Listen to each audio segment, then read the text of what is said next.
పరమగీతము 2వ అధ్యాయము 12, 13, 14 వచనాలు చదువుతున్నాం. పరమగీతము 2వ అధ్యాయము 12, 13, 14 వచనాలు. దేశమంతటా ముగ్గురు పూసి ఉన్నది, ఇద్దరు కోలాహలం చేయి కాలం వచ్చింది. పావుర స్వరం మన దేశంలో వినబడుచున్నది. అంజూరపు కాయలు పక్వమవుచున్నవి, ద్రాక్ష చెట్లు పూత పట్టి సువాసననిచ్చుచున్నవి. నా ప్రియురాల సుందరవతి నెంపు రమ్ము, బండసందులలో ఎగురు నా పావురమా, పేటు బీటలను ఆశ్రయించి నా పావురమా. నీ స్వరము మధురము, నీ ముఖము మనోహరము. నీ ముఖము నాకు కనబడనిమ్ము, నీ స్వరము నాకు వినబడనిమ్ము. దేవుడి వాక్యం మన వెంకిడిలో దీవించుగాక. ఆమేన్. ఈ 12 వచనం నుండి 14 వచనం వరకు ఓ అద్భుతమైన భాగము. ఈ 2వ అధ్యాయంలో చాలా డివైడెడ్ పోర్షన్స్ ఉన్నాయి. అందులో 8వ వచనం నుండి 14వ వచనం వరకు ఒక భాగం, ఒక పోర్షన్. అయితే అందులో నుండి మనము 12వ వచనం నుండి 14వ వచనం వరకు ధ్యానం చేసుకుంటున్నాం. ఇందులో ఒక్కొక్క లైన్ లో ఒక్కొక్క విషయం ఉంటుంది. దేశంలో పువ్వులు పూయడం, ఆ తర్వాత పిట్టలు కోలాహలం చేసే కాలం, ఆ తర్వాత పావుర స్వరము, కలుగుడులో అంజూరపు కాయలు అవడం, ఆ తర్వాత ద్రాక్ష చెట్లు పూతబట్టి సువాసన ఇవ్వడం. 14 బండ సందులలో ఎగిరే పావురము, పేటు బీటలు ఆశ్రయించే నా పావురమా, నీ ముఖం మధురంగా ఉంటుంది, నీ స్వరం మధురంగా ఉంటుంది. నువ్వు అధిక సుందరివి, నువ్వు చాలా సుందరివి, సుందరవతి. నీ ముఖం నాకు కనబడనేమో, సౌందర్యమైన నీ ముఖం నాకు కనబడనేమో, మధురమైన నీ స్వరము నాకు వినబడనేమో. ఆ వచనాన్ని కొంచెం బాగా నేర్చుకోండి, చాలా అద్భుతంగా ఉంటుంది. 14వ వచనం, బండ సందులలో ఎగురు పావురమా, పేటు బీటలను ఆశ్రయించు నా పావురమా, నీ స్వరము మధురము, నీ ముఖము మనోహరము. నీ ముఖము నాకు కనబడనేమో, నీ స్వరము నాకు వినబడనేమో. నీ ముఖం నాకు కనబడాలి, నీ స్వరం నాకు వినబడాలి. ఈ 14వ వచనంలో పావురము, ప్రియురాలు పావురముతో పోల్చబడింది. ఈ మాట ప్రియురాలే మాట్లాడుతుంది. ప్రియుడు నాతో ఇలా చెప్పాడు, నాతో ఇలా మాట్లాడాడు అని ప్రియురాలే చెప్తుంది. నాకు ఒక సమయంలో ప్రియుడు నాతో మాట్లాడి నన్ను పావురమా అన్నాడు, నన్ను పావురమా అని పిలిచాడు.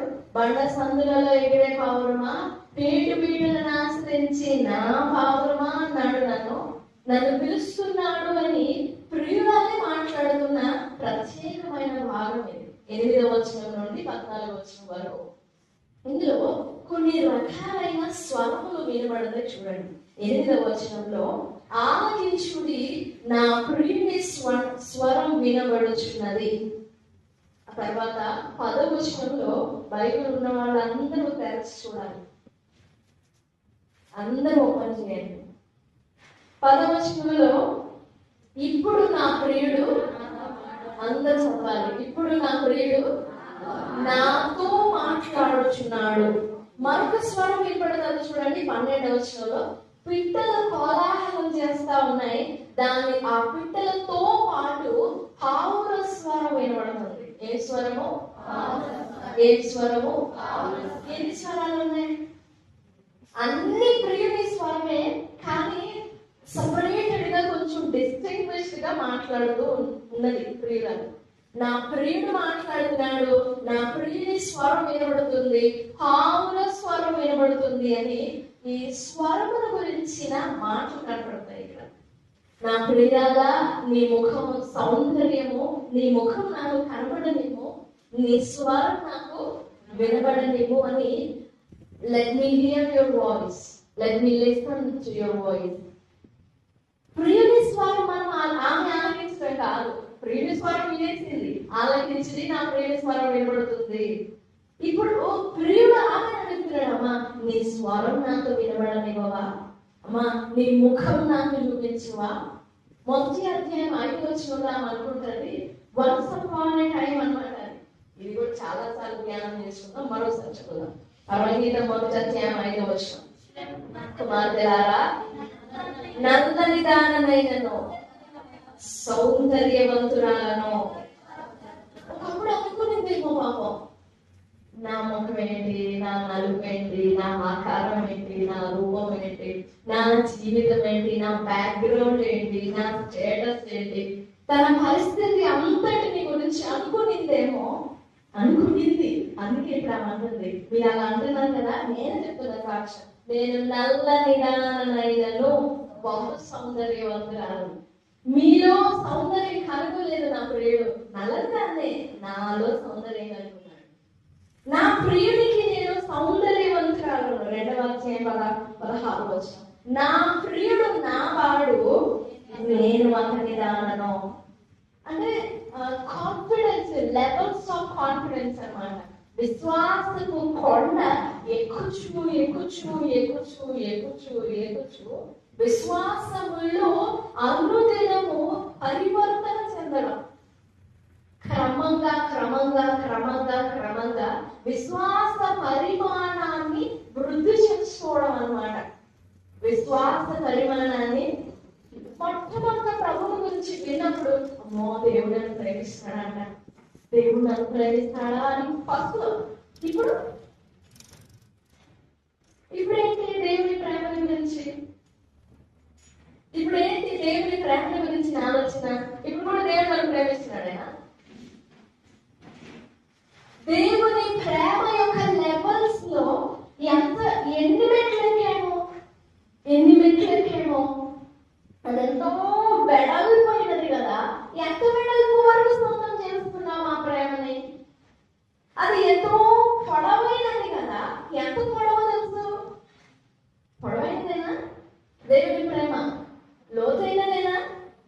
లోతైనదేనా? చెప్పండి. లోతైనదేనా? లోతు లేదా? ఉందా? లోతుందా? వెడల్పు ఉందా? పొడవు ఉందా? మరైతే ఇంత కాలంలో ఎంత పొడవు చూసావు నువ్వు? ఇంత కాలంలో ఎంత వెడల్పు చూసే మనం? ఎంత లోతు చూసే మనం? అసలు ఉందా? లోతుందా? దేవుని ప్రేమకు లోతుందిలే కానీ నేను అనుభవిస్తున్న దేవుని ప్రేమకు లోతు లేదంటారా? పైనే తాకట్లాడుతా ఉంటాం. పైపైనే అన్నట్లు టచ్ చేసుకుంటాను. పైపైనే తిరుగుతూ ఉంటాం. కానీ అది చూడండి, నేను నా ప్రియుని దానను. ప్రియుడు చెప్పడం కాదు, అమ్మా నువ్వు నా దానవు అని ప్రియుడు చెప్పడం కాదు. ఈమె ప్రియుడికి సొంతమైనట్టు మాట్లాడడానికి ఎంత ధైర్యం కావాలో. నేను నా ప్రియుని దానను, నేను నా దేవుని సొంతమై ఉన్నాను, దేవా నీవు నా సొంతము అని నువ్వు చెప్పగలవా? మనం చెప్పగలవా?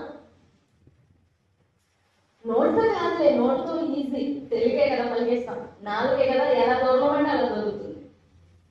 నిజంగా దేవా నువ్వు నా సొంతం అంటావా? దేవా నువ్వు నా సొంతం అంటావా? దేవా నేను నీ సొంతము అంటావా? అప్పుడు దేవుడు ఏ అబ్జెక్షన్ చేయకుండా నువ్వు నా సొంతమా, నేను నీ సొంతమా అని దేవుడు ఎలాంటి దోషారోపణ చేయకుండా, ఎలాంటి నిందారోపణ చేయకుండా మనం ఎంత ఎదుగు చూపినాం. ఎంత నేను చెప్పుకున్నాను కదా, కట్టుబడి ఎంతవరకు వచ్చింది. ఆ ప్రేమ లోతైన ప్రేమలో ఎన్ని అడుగులు దిగావు? ఎన్ని అడుగులు? లెక్కెంత? ఎంత పొడుగు? పొడవలేదా? నేను లోపలికి వెళ్ళాను కానీ దాని పొడవని అంచనా వేయలేదంటారా? లోతులకు వెళ్ళాను కానీ దాని లోతుని ఇంకా అంచనా వేయలేదు, అంచనా వేసేంత జ్ఞానం లేదు అని అంటారా? కానీ అక్కడ ఆమె మాట్లాడుతుందో చూడండి, ఈ భాగం చాలా అద్భుతమైన భాగము. 8వ వచనం నుండి 14వ వచనం వరకు. ఇది ప్రియుడు మాట్లాడుతున్న మాట కాదు.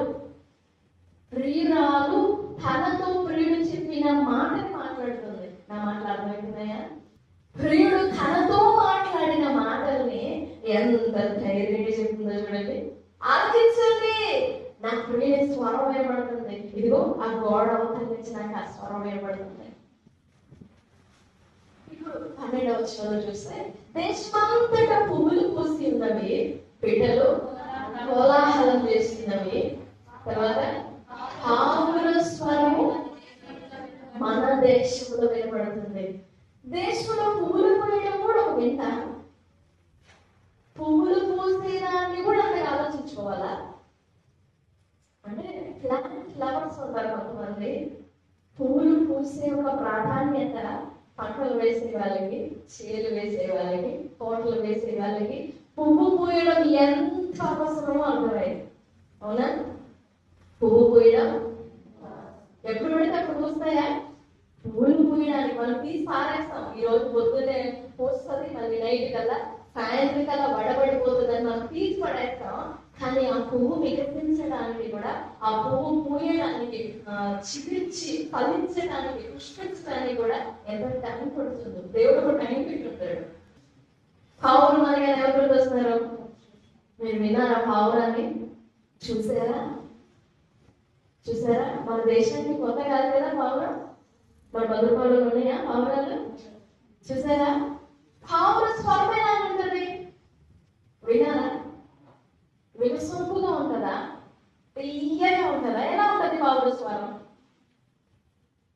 నా మామూలు అర్థమవుతుందా? ఐఎమ్ స్పీకింగ్ ఇన్ తెలుగులోనే మాట్లాడుతున్నాను. పావుర స్వరం ఎలా ఉంటుంది? ఆహ్లాదంగా ఉంటుందా? బాధగా ఉంటుందా? సంతోషార్భాటంగా ఉంటుందా? కొన్ని పక్షులు ఒక్కొక్క విధంగా అరుస్తాయి. కొన్ని ఏమో కోపంగా అరుస్తూ ఉంటాయి. వాటి వాయిస్ ఎలా ఉంటుంది? ఆ సౌండ్ వినపడితే చాలా ఇరిటేషన్ వస్తుంది. ఆ సౌండ్ వినగానే కొన్ని పక్షులు అరిస్తే ఆ సౌండ్ వింటుంటే మనసులో ఉత్సాహం వస్తుంది. అవునా? నేను రైటే మాట్లాడుతున్నాను కదా? ఆ స్వరం పొద్దున్న మనకు వినపడతా ఉంటాయి.